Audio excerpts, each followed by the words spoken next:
Здраво, драги родители! Добре дојдовте на уште едно видео на Малиот принц за разбуденото семејство на тема од осуда кон емоции. Ова видео ќе го започнеме со едно многу интересно искуство на авторката Шефали.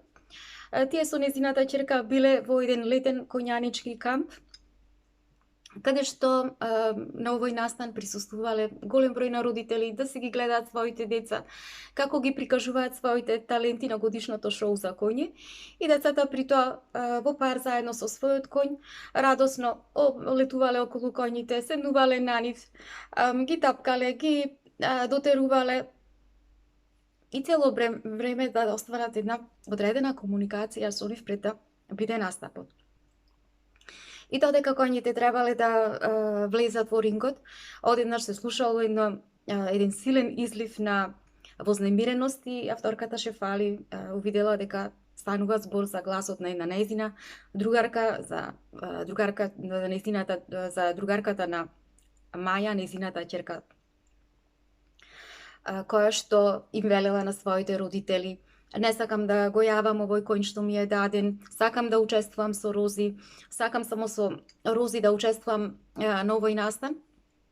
И гледајќи го сето ова, Шефали веднаш си помислила: фала Богу што ова не се случува со моето дете, затоа што и самата не би знаела како би се справила во овој момент, доколку мене ова би ми се случило. И самата покажала едно сочувство спрема родителите на Савана, другарката на Маја.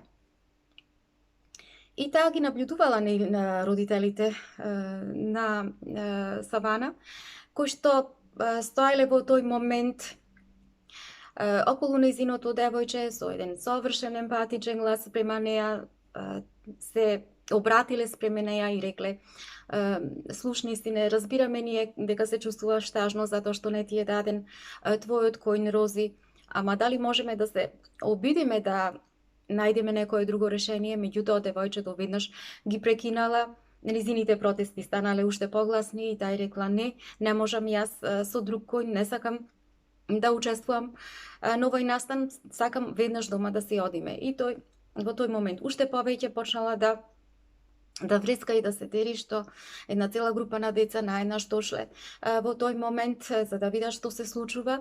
И бидејќи било девојчето свесно за оно што го правела, таа почнала уште посилно да вика пред сите кон своите родители: не, вие не можете да ме натерате, ве мразам, сакам да си одам дома и така натаму. И во тој момент мајката и се обратила и рекла: знаеш, Савана, ако само учествуваш со овој коњ само на овој надпревар, ние ќе бидеме горди како мајка, како твоја мајка, како твој татко и твојот татко, како родители. И ќе те однесеме во водениот парк кој што ти одсекогаш го сакаше овој викенд. Слушајќи ја добро познатото искуство, авторката Шефали се насмевнала во себе со помислата: ајде сега веќе се почнува со понудите.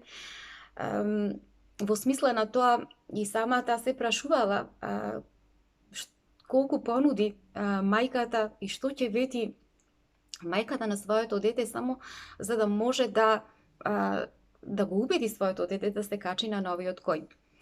Но кога Савана воопшто не била импресионирана, тогаш мајката нејзина се насмевнала и рекла: па добро, тогаш можеме да одиме од ручек после настанот во продавницата и да ти ги купам твоите омилени шорцеви кои што ги сакаше минатата недела. Меѓутоа и после тоа, кога не доби мајката никаков одговор, таа ја дигнала понудата, при тоа молејќи го своето дете: ако учествуваш со овој коњ на овој настан денес, можеме да одиме во продавницата на Apple, да ти ја земеме најновата футрола за iPad и која што ти од секогаш ме молеше и сакаше да ти ја купам. Меѓутоа, Савана само копала со своите подпетици во земјата и силно почнала да вика: мене ништо не ме интересира, не ми е грижа, оставете ме на мира, јас само сакам да си одам дома. И во тој момент сега веќе настапува нејзиниот татко, ја фаќа за раката, ја тргнува назад, Грубо ја држи за рамениците и почнува да ја вика: "Нема ти мене да ми се обраќаш со ваков тон, престани да се однесуваш како едно разгалено детиште." Меѓутоа таа се брани во тој момент и вели: "Јас не сум разгалено детиште, едноставно јас не сакам да учествувам на овој настан и сакам да си одам дома." Меѓутоа, реактивноста на таткото не стивнува, продолжува понатаму да изборува и вели: "Потрошив неилјадници долари за во овој камп. Ти беше таа која што прво нас не молеше да доајдеме овде. Така сега или ќе учествуваш на овој настан со овој коњ, или јас повеќе никогаш нема да плаќам за било каков камп." Потресено девојчето од овие зборови на таткото почнува да плачи и му вели на својот татко: "Тато, многу ми е жал, но едноставно јас не можам да го сторам тоа." Меѓутоа, сега веќе и мајката настапува на сцената, упаднува со зборовите: "Сега доцна да се извинуваш, извинувањето не оживува мртов човек, погледни ја сцената која што ја предизвика, колку многу се срамам од тебе, колку многу сум разочарана од тебе, веднаш заминуваме и повеќе нема да се вратиме во овој камп." Гледајќи го сето ова, Шефали, пред да се ги собери своите мисли, веднаш пред неа дотрчуваат нејзината ќерка, дотрчуваат другарките на Савана, бидејќи сите се сведоци на настанот, и нејзината ќерка прво и се обратува и вели: "Мамо, дали виде колку беа лоши родителите на Савана?" А нејзините другарки пак изјавиле: "Па зошто, зарем не можеле тие да ја дозволат да остане тука, само да го гледа настанот, не мораше да учествува на нив, што се направи толку голема работа од сето ова?" Меѓутоа, Шефали и сакала да се согласи со сите нив, да ја изрази целосното неодобрување за начинот на кој што родителите се однесувале спрема Савана. Меѓутоа, да било тоа пред 5 години порано, самата таа ќе се препуштала на нејзините самообендисани говори во минатото, кои што звучеле како: "Па како може родителите така да се однесуваат спрема девојчето? Јас да бев, ќе се справев на многу поинаков начин. Никогаш не би дозволила во таквото случување да го покренам гласот спрема своето дете." Затоа што до пред 5 години и самата не размислувала дека воопшто нејзиното дете врз неа би можело таков бес да фрли врз неа.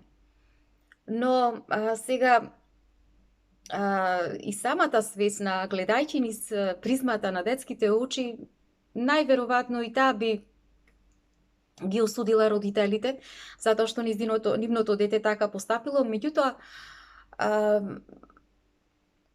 откако и самата таа веќе многу години била ја водела битката на родителствување, и самата била свесна сите тие години на својата собствена реактивност, значи многу повеќе развила една поскромна, една посочувствителна состојба на разбирање за ваквите случувања кога настанувале помеѓу родителите и децата, и затоа тогаш им се обратила на децата и им рекла: "Многу е лесно да им судиме на родителите на Савана. Во право се дека тие настапиле премногу жестоко спрема своето дете, меѓутоа треба да разберете дека родителите на Савана всушност во таквите моменти се чувствуваја беспомошни, затоа што и самите не знаеа како да се справат со дадената случка. Не знаеле како точно да изреагираат. Тие не биле намерно злобни, не биле намерно лоши, туку тие биле фатени во една состојба, во нешто што ние го викаме невозможно случување. А и вие самите кога ќе станете во иднина родители, ќе разберете, ќе можете да ги разберете чувствата на родителите на Савана. Значи, иако авторката Шефали во овие моменти ги разбирала чувствата на децата, сепак таа сакала и децата да разберат дека и да бидат свесни дека проблемите во односите со родителите не можат да бидат еднострани. Децата често пати реагираат спрема родителите, му велат: "Вие сте злобни, вие сте лоши" и така натаму. Меѓутоа, иако нивното првично чувство може да биде валидно, сепак тоа не им служи на децата да се чувствуваат за да се чувствуваат во улога на жртви спрема тие кои што викаат, значи спрема било кој, а поготово спрема родителите. И во случајот овде со Савана и со низините родители, двете страни биле обземени, биле под влијание, биле киднапирани од својата вознемиреност, од својата анксиозност, што довело до тоа пред нив да се затворат сите врати за други опции, за други можности. Значи, двете страни биле до толку парализирани како резултат на она што тие го сметале за погрешно кај другата страна. И сето тоа, значи, овој вид на конфликт доведува до застој, доведува до тоа да не остава безпомошни, да не можеме да ја промениме состојбата во која што се наоѓаме. И затоа што многу е лесно ние да си судиме еден на друг, да се спротивставуваме на тоа што е погрешно, што е правилно, и кога вака реагираме, ваквиот начин на светоглед, ваквиот начин кога ги гледаме нештата, само нас ќе не оддалечи еден од друг. Нема да не зближи. И на прашањето што е она што го предизвикало девојчето така емоционално да се распадне, да почне да плаче, без сомнение голем број од нас како родители би донесле еден одреден вид на пресуда, кој што би гласило, па тоа станува збор сега за едно разгалено детиште, кој што мисли дека може да биде се понезино. Треба повеќе да ги почитува родителите и така натаму. Со други зборови, нашата првична реакција на негативните случувања обично е секогаш негативни. Значи, речиси можеме да кажеме дека ние сите како да сме програмирани да реагираме само негативно на негативните случувања. Затоа што ако одговориме позитивно или ако одговориме неутрално, тоа на некој начин би значило дека си го погазуваме нашиот авторитет како родители, дека на некој начин си го валкаме собствениот родителски образ и така натаму. И откако ние, значи ваквата пресуда негативна кога ќе ја донесиме, природно е, значи ние да дојдеме до заклучок дека единствениот начин за да можеме да се справиме со тоа во наводници разгалено детиште е или да го караме, или пак да се манипулира со нив на значи со тоа дете на одреден начин. И во нашиот ум, значи ние сме рационални, но всушност ние не сваќаме дека нашите проценти се погрешни и дека се целосно пристрасни. Првиот чекор во расплетувањето на реактивната состојба, како ова што е со Савана и со незините родители, е всушност ние да станеме свесни дека ги проектираме нашите предрасуди, ги проектираме нашите мислења, нашите проценки врз однесувањето на луѓето, без ние да се обидуваме да влеземе во едно подлабоко разбирање за она што се комуницира во дадениот момент. Бидејќи, особено кога станува за родителството, за односот родител-деца, ние си ги сметаме, значи, нашите деца за наши, ние еднострано им го наметнуваме нашиот светоглед, нашите проекции, во зависност од нашето расположение во дадениот момент. Значи, и во таквите моменти кога нас ќе ни вратат нашите деца, ние се навредуваме и нивното право да се одбранат го нарекуваме дека се груби, дека се не почитуваат, дека се невоспитани. Затоа што ние очекуваме во таквите моменти, обично нашите деца да бидат само пасивни приматели на нашите судови. Само затоа што тие се деца. Меѓутоа имам нешто многу подлабоко, ако анализираме, да разбереме дека со ваквиот начин на постапување, ние не само што им долеваме, им внесуваме една суштинска неправедност, туку едноставно сето тоа и штетно влијае врз способноста на децата да можат тие да се заштитат од нефер третман во својата иднина.